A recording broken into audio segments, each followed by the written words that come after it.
everyone, this is Chris, and I have COVID, or at least I still do until 12 o'clock tomorrow morning. So I have COVID for another, time is it, 6:35, for another 5.5 hours, so then I'm COVID free. So tomorrow life gets back to somewhat normal for me. I can go back to work, I can go home, I can leave this RV, so I'm looking forward to that. So today is going to be the last episode for a little while. I'll probably do a recap video maybe in a week's time, but today is the last video of this series of I Have COVID, because after today I don't have COVID anymore. So good news. Today I got a really special guest. I have a friend of mine named Carrie, who is an ICU nurse, working with COVID patients every day in really critical situations. So she's going to share her experience being a mom of 4 kids, wife, and also ICU nurse, and how she's able to navigate life that way. So you're going to get a really good perspective of what it's like, insight into the life of a nurse in our ICU unit locally. So she's one of our local heroes. So I hope you really enjoyed today's show. Hit that subscribe button if you haven't already. I will try to continue to have some content on this channel. And if you found this helpful, if this series has been helpful, I'd love to hear from you. Hopefully this helps a lot of people down the road, and feel free to share it with other people that you know that are going through this situation that I went through. So today is basically my 10th day in quarantine, and I survived. So if that's your case too, you're just finding out you have COVID, you're watching these videos, you're going to survive too.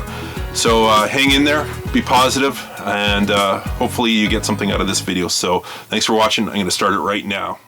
Hi everyone, this is Chris, and I'm here with my friend Carrie, and she's a friend of mine that's a nurse, actually working in the ICU with COVID patients. And I brought her on because she was actually the first person we called when I found out I'd be working in a COVID shelter with a whole pile of people that had COVID. I asked her for some advice on how to stay safe, and so I've asked her to come on the show today just to give her insights on what it's like to work in an ICU ward and all the other stuff. So, Carrie, you ready to go? Yeah. Yeah. Okay. Okay. So I'll just start off. Where do you work, and kind of what's your role? Okay. Well, I work in one of our local ICUs here in the Fraser Valley, and I'm a nurse. So I work right at the bedside in direct contact with people, and yeah, we've had people experiencing every gamut of critical illness on top of COVID. So some days I'm with people who are experiencing COVID, and some days I'm with people who are just experiencing critical illness. So yeah, that's kind of a short summary. Sounds good. Sounds like it must be a hard job dealing with people in those critical times. Yeah, it's it is certainly a hard job in some ways, and it's a real honor to be in the profession, to be in the position, not position, but just even in the moment of being with people in those times of waiting, or those times of suffering and illness and uncertainty. It's a very unique, not a very pleasantly unique moment, but to be with someone and support them in that time is a real honor. Mm-hmm. So how have you managed working in the ICU with people that are going through COVID right now? Mm-hmm. So I think there's a few things that have kind of helped me. One would definitely be just knowing that I'm contributing my skill set, that I've been trained. I don't really know how myself or any of my coworkers necessarily manage it, but then I don't really know how teachers manage my children, and I don't really know how counselors manage to walk alongside people who are struggling with higher levels of depression or anxiety. And I think we all have a part to play, and my skill set is this is my training. And yeah, so there's definitely some of that feels inevitable, and it feels right that I can offer this to the world, to the community at this time. Yeah, just breaking life down a little bit in this time. I've recently been introduced to a new podcast called The Next Right Thing by Emily Freeman, and just breaking down moments, and whether it's work moments or home moments, trying to remember to be present in each of those, and trying to remember to give myself the resources to be available in those moments. So I think that's how any of us can manage any amount of stress that we all sort of handle. So you have to be really mindful going into the situation to actually be proactive, I guess, and how you walk through that, I guess. Yeah. You can't just show up to work or the job and. I think you can, but I think that that our best selves have a chance to shine when we take the time to be mindful of those things. So yeah. That's awesome. So how it's kind of answered a question I was going to ask you, but how have you managed to deal with the stress of going into a workplace where people have COVID and all that, and the anxiety too? Like, I'm sure you had a bit of it when it first started, right? Like, because it was so unknown, like how this all worked and how contagious it is. Yeah, for sure. I think I've come to see that stress and anxiety are a bit of a continuum, a bit of a cycle, and something to expect around the next corner. Yeah. Every time there's a change in policy at work, there's a little rise in anxiety. Every time the provincial recommendations shift a little bit because of seasons or numbers or whatever, I think I've experienced my own anxiety rise a little and say, oh, okay, did we do something wrong? Should we have been doing something different? Should we, what's this going to mean for the future?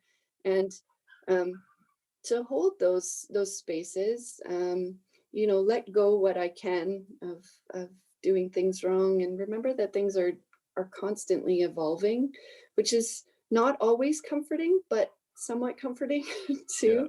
And to know that stress and anxiety is going to kind of peak and dwindle and peak and dwindle. I think since I've seen a couple of those cycles for myself and my family, they don't come as a surprise quite the same, and I can sit with them a little bit more thoroughly, let them teach me what I need to learn, and move with them from there. So but I think going back to a lot of the basics, I know we hear it sometimes in provincial commercials or things like that, to go back to exercise, go back to taking care of ourselves. I have to say that without that, I don't know that I could have the same intentionality towards my work or my family in such a time of increased stress. And so sometimes it's a forced discipline to do those things, but so very important, and have really saved my butt many a days.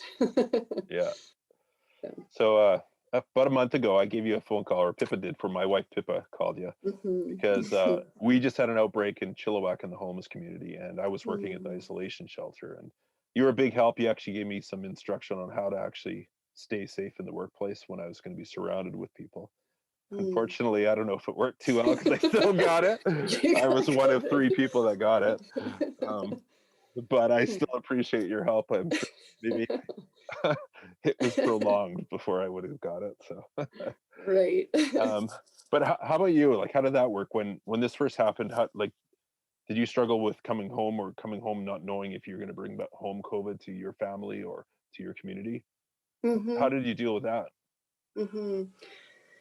I think I have to say I dealt with it collaboratively. Like, I sort of had to feel out where my husband was and my mother-in-law was, and where she watches our kids for us, and so it's part of our home in lots of ways, and just sort of feeling out those places of everyone's comfort level and everyone's feeling like of what information had more weight or what information didn't. And we really had to come about this collaboratively. And we've made our, our decisions.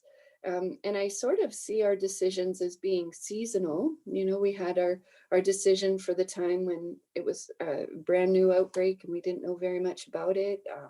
Even my workplace, we were sort of feeling our way out and finding the rules and the policies that were going to work. And then we had the summer, which was a little bit more relaxed, and we were able to be outdoors and be with a few more people. So we had another set of guiding principles in that time. And then as the fall came around, we kind of had to readjust that again. And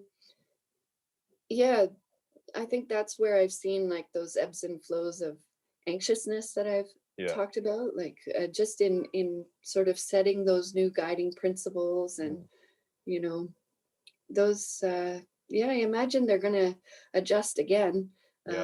Even as we all hope, and I hold out strong hope that this will come around eventually, and we'll see some new normals. But those new normals are still going to take some sorting out and collaboration with our families, and then the people who are in our neighborhoods, and what level of comfort everyone has, and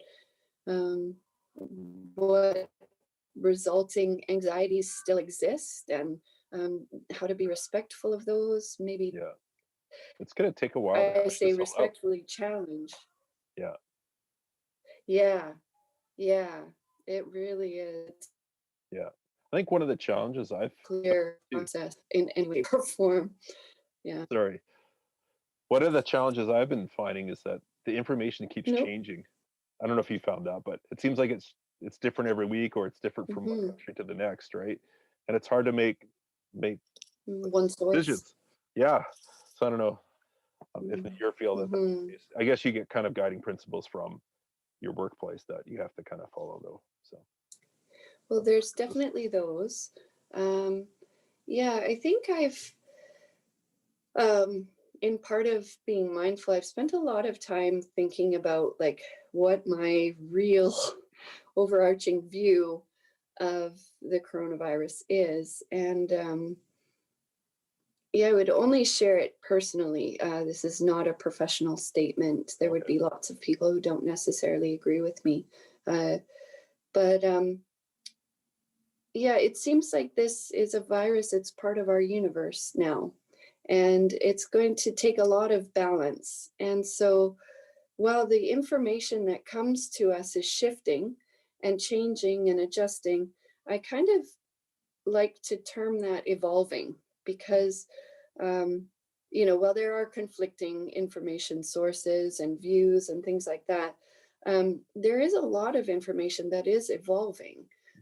It's becoming more in depth. Ways of treating things are becoming more refined, and they'll continue that process. So to kind of hold something steady, like this is a part of our universe now, and we're going to need to find our balances with it, whether that's immunizations or various degrees of social distancing, or natural medicine, or a whole bunch of different things. I think they all have a place at the table to be a piece of information that we can kind of say, how do we balance this? I don't think that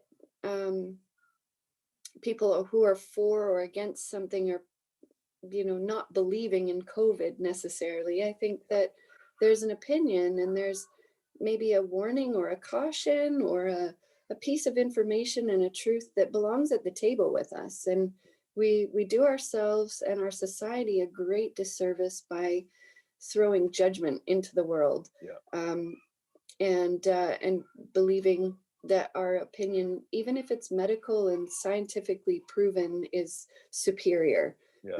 We really owe it to humanity and to our universe and to our world to be listening people. That's good. So what have you found with work that's been kind of the most challenging thing? I think I find the isolation of people very difficult. When people come into hospital and the contact then with their family is extremely limited.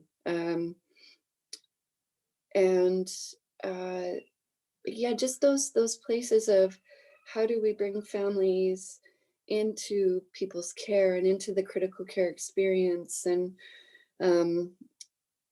how do I not approach people with fear over this invisible virus that could be in droplets, that could be on objects, that could be, and how do I approach them with a confidence to be with them, maybe in some of their most lonely moments? Those questions around isolation and that are definitely the ones that touch my heart the most, and I find the most difficult because there's so many things to take into consideration, so many rules to follow, which are there for our benefit, but at the same time, nothing is truly 100% beneficial with no ramifications that are negative. And everything holds a complexity that makes it really hard to call something right or wrong. But when you see someone suffering in the middle of that complexity, it's very, very challenging. And my hat's off to so many of my coworkers who go above and beyond. And there are people all over society going above and beyond just to make those little moment by moment differences. And those are the ones that count. Yeah. Those are definitely the ones that count.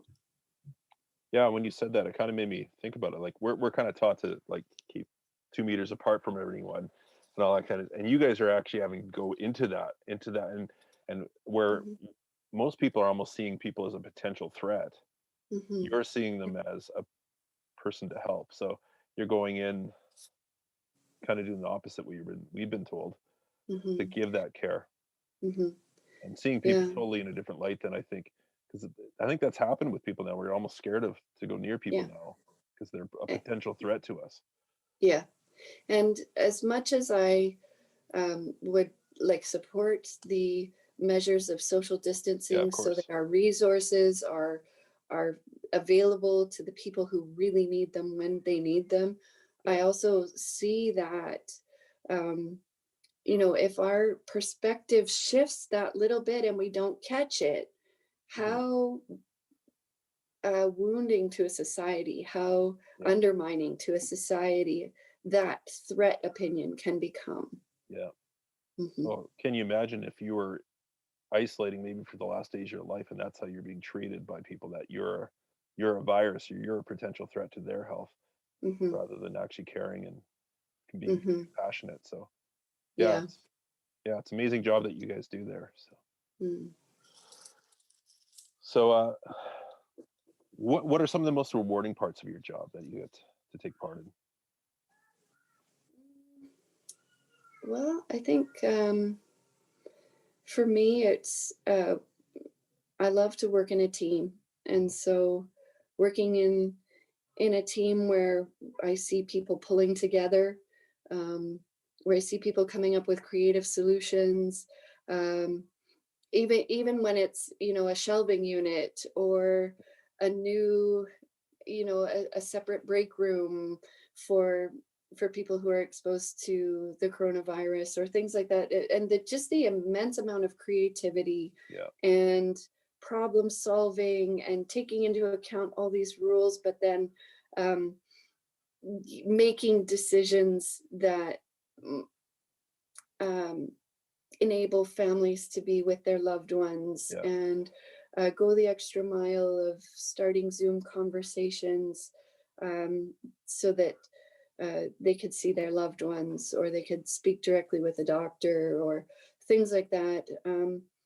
I love seeing families advocate for their loved ones, and doing all that they can.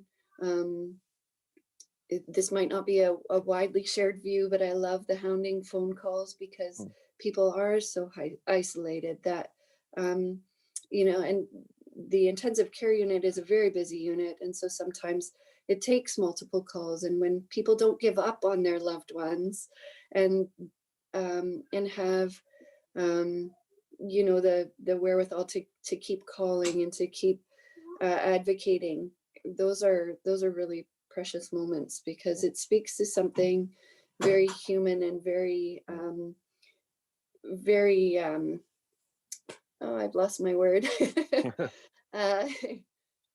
Something that just rises above in the human spirit. And I get to see glimpses of that in my coworkers, in patients, in their family members.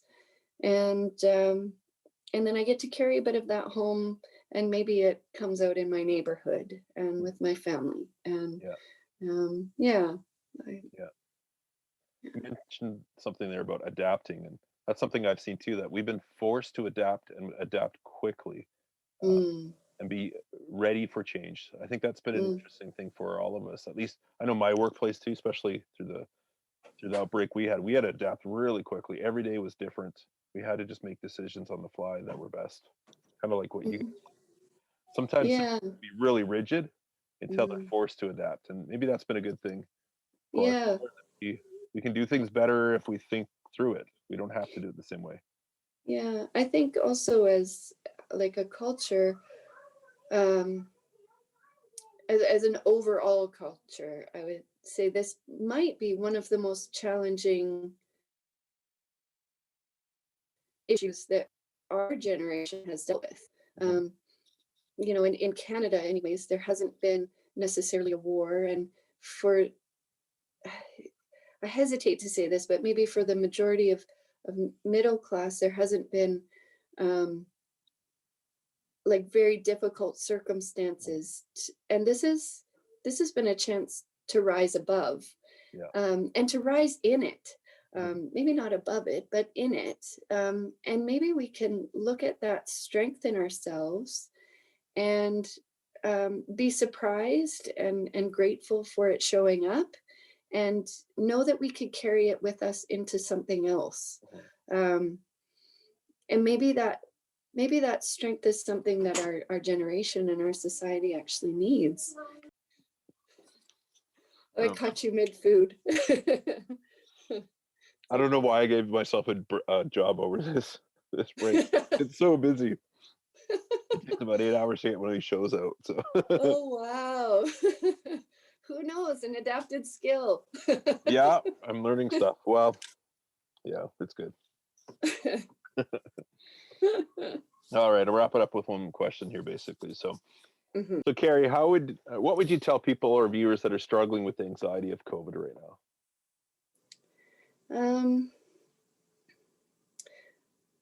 I think that what I would want to say is, you aren't alone. You aren't alone. It feels alone right now. Yeah. Please reach out. There are people who are in your life who may not be able to be face to face with you right now, but could be over the phone. And it's hard to reach out. It's hard to recognize, especially if there's a low grade functional anxiety that kind of pre-exists COVID in your life. It's really hard to see that escalate and recognize it as more than what it might normally sit at for you. So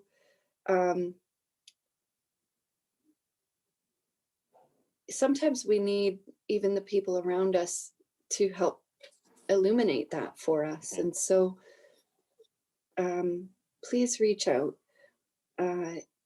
There are community organizations, and while resources, system views, things like that can be, suboptimal sometimes. Please try, because you aren't alone, and there are people who will meet you in the systems, and there are people who will go the extra mile for you. And I really, really hope you run into them, even one. Yeah.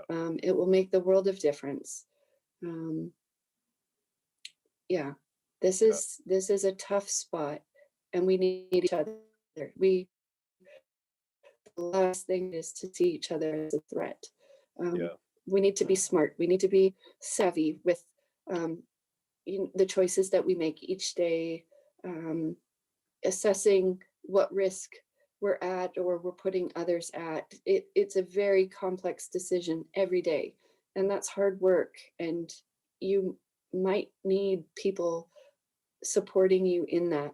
We all need people supporting us in that. Let me take that back. We all need people supporting us. So if they're not directly with you in your home, please reach out. Find them, because we need each other, and that vulnerability, if you're willing to put it out there, will be met with a return vulnerability and a support that is created from it. So please, if you're able, and if you feel like you can't, try, please. That's one thing with isolating. Sometimes we feel like nobody else is going through it, but the truth is everyone's going through this, and being together kind of helps with that. So, and understanding that we're all kind of going through this together. So how about what would you tell somebody that's just got the diagnosis, they've got COVID-19, say I was going to call you and it was 10 days ago, what would you tell me? Or 9 days ago, I guess, or from what you know. Well, I guess I would tell you to take care of yourself the way that you best know how to. Because we all know our bodies, we all know what we need. And sometimes we're better at listening to our bodies than others. This virus and shutting so many parts of society down has slowed things down to a place where sometimes we're able to listen a little bit more, and our keen awareness of every sniffle and feeling of headache, while it's a pendulum swing in one way, it's a good pendulum swing in some ways, because our society was moving so fast before that very, very few people were really good at listening to their bodies and giving themselves the rest and the food and the exercise that their bodies were telling them they needed. So listen to your body. Public health has a huge job. Hats off to them in their attempts to contact people in timely matters or ways, and provide them with resources and information. Be aware. That you'll be asked to think back to who you've been in contact with. Try to be as thorough with that list so that as many people have the opportunity to just be as aware as possible. But I think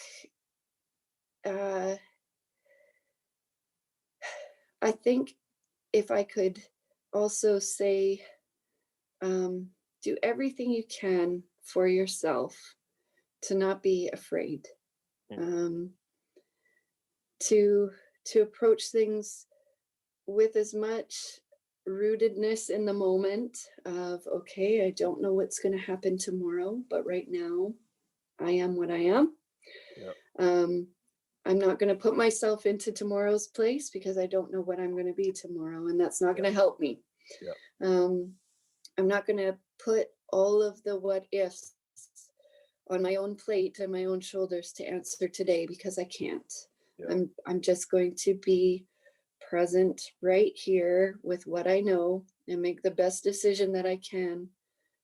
One thing I've heard from a number of people is just the feelings of guilt too, about, oh, did I give this to somebody? Was it my fault? Did I pick it up here? Whose fault is this? Know that that's all going to be part of just a human reaction to something happening out of our control. There's going to be a day for being angry about some things falling through the cracks. Be angry that day. Please be careful online with what you say. Yeah.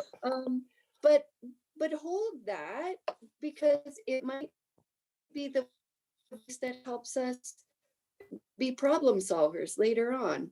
So don't not be angry, but just hold it well that day and know it will pass. And then guilt, that's, it shifts into such an unhelpful voice in our minds so often. I wouldn't recommend it. So I don't know, a lot of those like emotional self-talk, healthy, stay in the moment things, I highly recommend. I think that those are the things that are really gonna keep us rooted, and keep us going through uncertainty that we can't control. Well, thanks, Carrie. That was really insightful and into the life of an ICU nurse, and just your thoughts on the whole COVID epidemic that we're in. And I thank you for all the wisdom you share with us too. So, no problem. Sorry for taking you away from bedtime routine. So, I have to thank Matt for bailing you out. So. Exactly. All right. Awesome. Well, have a good night. You're doing well. Yeah. Can't wait to get back in touch. Take care. Okay. Bye for now. Well, thanks for checking out that interview with Carrie and myself. I hope you got a lot out of it, just like I did. Thank you, Carrie, for taking the time out of your busy life and kids and everything to spend some time with us. And thank you for watching the show, everyone. So if you like today's show, go ahead and like it, subscribe, ring that bell, and share it on Facebook or wherever else, or to anyone that you know that is going through this and that could be this could be helpful. Really appreciate spending this last 10 days with you, and I thank you all for watching all these shows. So appreciate it. Tomorrow I will be COVID free, so thank you very much. This has been Chris. I still have COVID. Have a great day. Stay safe.